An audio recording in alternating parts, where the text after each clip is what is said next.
उपराष्ट्रपती जगदीप धनखड यांनी अचानक राजीनामा दिला, पण विरोधकांनी त्यांच्या राजीनाम्यावरूनच शंका उपस्थित केली। धनखड यांची तब्येत ठीक होती, पण भाजपच्या दुसऱ्या नेत्यासाठी जागा रिकामी केल्याचं राऊतांनी म्हटलंय। पाहूया। पहिला दिवसामध्ये सुद्धा ते चेअरवर बसले होते, खुर्चीवर बसले होते। ज्याला आरोग्याचं ज्यांचं कारण असलं तर ते काल चेअरवर बसलेच नसते। इतना तो स्वास्थ्य बिगड़ा नहीं था, किसी ने बिगड़ा है उनका स्वास्थ्य। उपराष्ट्रपती जगदीप धनखड यांनी अचानकपणे तडकाफडकी राजीनामा दिला आणि विरोधकांनी शंका उपस्थित केली। राज्यसभेचे ठाकरेंच्या शिवसेनेचे संजय राऊतांनी जेपी नड्डांच्या मी बोलणार तेच रेकॉर्डवर जाणार या वक्तव्याकडे बोट दाखवलं। नड्डांच्या याच वक्तव्यामुळे धनखड नाराज झाल्याचं राऊतांचं म्हणणं आहे। राज्यसभेमध्ये ऑपरेशन सिंदूरवरून विरोधी पक्षनेते मल्लिकार्जुन खरगे बोलत असताना नड्डांनी खरगेंना सुनावलं आणि मी बोलणार तेच रेकॉर्डवर जाईल हे तुम्हाला देखील माहिती आहे असं म्हटलं। इस हाउस को और इस हाउस के माध्यम से देश में कहीं यह संदेश नहीं जाना चाहिए कि सरकार पहलगाम और ऑपरेशन सिंदूर पर चर्चा नहीं चाहती। हम चर्चा करेंगे, हर तरीके से करेंगे।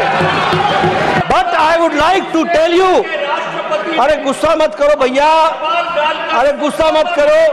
Nothing will go on record, whatever I will say that will go on record, you should know. जाहीरपणे कोणाला विरोधी पक्षनेत्यांना खरगेजी तुम्ही जे बोलताय ते रेकॉर्डवर जाणार नाही आणि मी बोलतो तेच रेकॉर्डवर जाईल, जे सभापतीने सांगायला पाहिजे।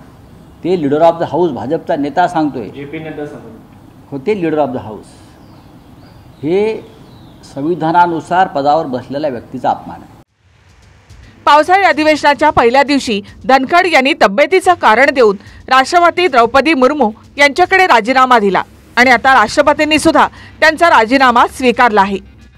असं आहे की त्याच्यामध्ये पडद्यामागे काहीतरी गडबड सुरू आहे आणि आम्ही जे म्हणतो सप्टेंबर महिन्यामध्ये दिल्लीमध्ये मोठी उलथापालथ होऊ शकते, त्याची ही पडलेली पहिली विकेट आहे। हा पहिला एक बुरुज ढासळलेला आहे। मला जे काय संकेत मिळत आहेत तेव्हा भाजपचा एक वरिष्ठ नेता ज्याला 75 वर्ष होत आहेत तो उपराष्ट्रपती होऊ शकतो आणि त्यासाठी हे पद रिकामं करण्याचा प्रयत्न झालेला आहे। देशातील पहिली घटना आहे की अधिवेशनाचा पहिला दिवस आणि पहिला दिवसामध्ये सुद्धा ते चेअरवर बसले होते, खुर्चीवर बसले होते आणि संध्याकाळी न्यूजवर बातमी आपण पाहिली तर उपराष्ट्रपती यांनी राजीनामा दिला। ही गोष्ट देशासाठी एकदम शॉकेबल गोष्ट आहे, सगळ्यात महत्त्वाचं। पण त्यामागं कारण त्यांनी आरोग्याचं कारण दिलेलं आपल्याला पाहायला मिळत आहे। पण ज्याला आरोग्याचं ज्यांचं कारण असलं तर ते काल चेअरवर बसलेच नसते। बात तो सही होगी, जिस कारण उन्होंने इस्तीफा दे दिया है तो नेचुरली स्वास्थ्य के कारण तो है। तो फिर लेकिन कांग्रेस पार्टी इस पर सवाल खड़ा कर रही है। ठीक है, वो कोई कौन क्या सवाल उठाता इसको कोई मतलब नहीं है। जब उन्होंने खुद से कुछ बात कही है तो विश्वास रखना चाहिए। राज्यसभेचं कामकाज आता हरिवंश सिंग बघतायत। पंतप्रधान मोदींनी ट्विट करताना असं म्हटलंय की जगदीप धनखडजी यांना भारताचे उपराष्ट्रपती आणि इतर विविध भूमिकांमध्ये देशसेवा करण्याची संधी लाभली। मी त्यांच्या उत्तम आरोग्यासाठी प्रार्थना करतो। स्वतः धनखड यांनी आपल्या राजीनाम्यामध्ये तब्येतीचं कारण सांगितलं, पण विरोधकांना अंतर्गत राजकारणाचा दर्प येतोय।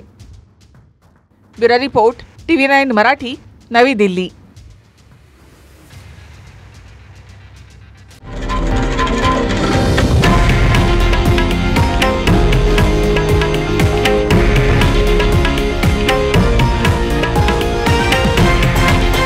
हे आहे देशातील नंबर 1 न्यूज नेटवर्क आणि आपण पाहत आहात TV9 मराठी, एकमेव।